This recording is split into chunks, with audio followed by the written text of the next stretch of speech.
I assert that this claim that there's persecution of Afrikaner farmers is completely specious. Are you aware ever during the apartheid era in South Africa did the United States establish a special program to allow South African blacks who were treated as second-class citizens in the apartheid program, a special program so they could claim refugee status in the United States? No, because I was probably in 9th grade or 8th grade at the time. Yeah, well, then I don't expect you to know. I'll just tell you, never has there been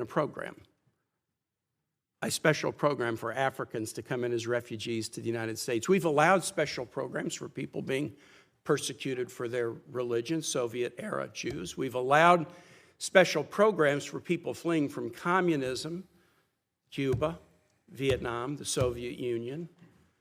We've never allowed a special program to allow Africans into the United States in an expedited refugee status until now.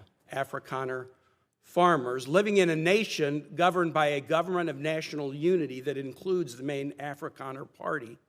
And actually, an even more right-wing Afrikaner Party is also included in the coalition government. Now, would you agree with me, Mr. Secretary, that if we're interpreting the statutory phrase, a well-justified fear of persecution, we should try to do that in an even-handed way? I think we should try to do that in the interest of the national security of the United States. So okay, I agree with you too. We should.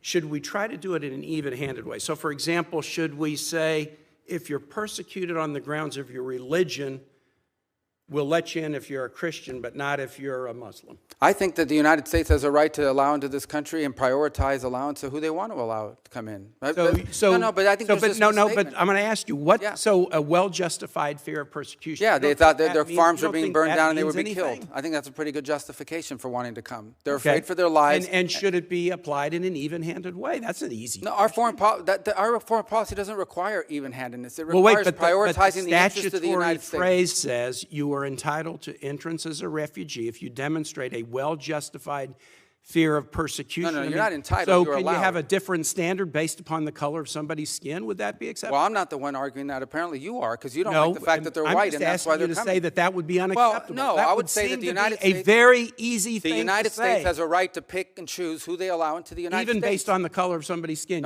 You're the one that's talking about the color of their skin, not me. These are people whose farms were being burned down and they were killed because of the color of their skin. Well, Well, you've demonstrated enough because you think anyone should be allowed into this country for any reason because they met a certain criteria. Who has said that? We are going to prioritize people that come into our country on the basis of what's in the interest of this country. That's a small number of people that are coming. But you said this weekend that there would be more. But in other cases, it's harder to vet. In other cases, it's more difficult. And by the way, the United States admits people every year. 1 million people come to this country every year legally. 1 million and people now a year come to this there country is one legally. group of people that have an easy pass into this country. For the first time, this administration has said Afrikaners get an easy pass and refugee programs for the remainder of the world are shut off. And you can't say to the American public that we should apply this statute in an even-handed way. No, I think it should be applied in a way. No, well, you shouldn't be shocked. It should be applied in the national interest of the United States. Our immigration policy should be based on the national interest of the United States, period. End of story. If there is a subset of people that are easier to vet, who we have a better understanding of who they are and what they're going to do when they come here, they're going to receive preference, no doubt about it. There are a lot of sad stories around the world, millions and millions of people around the world. It's heartbreaking. We cannot assume millions and millions of people around the world. No country can. So you have to have a process of deciding who do you prioritize, who do you allow in. We do it all the time. We do it in our immigration system now under our current laws. Unfortunately, it's primarily based on family connection and not on what they're going to contribute to the society from a merit standpoint. That should be changed, but that'll require statutory changes. But the bottom line is this notion that somehow we have to accept anyone who wants to come to the United States is absurd.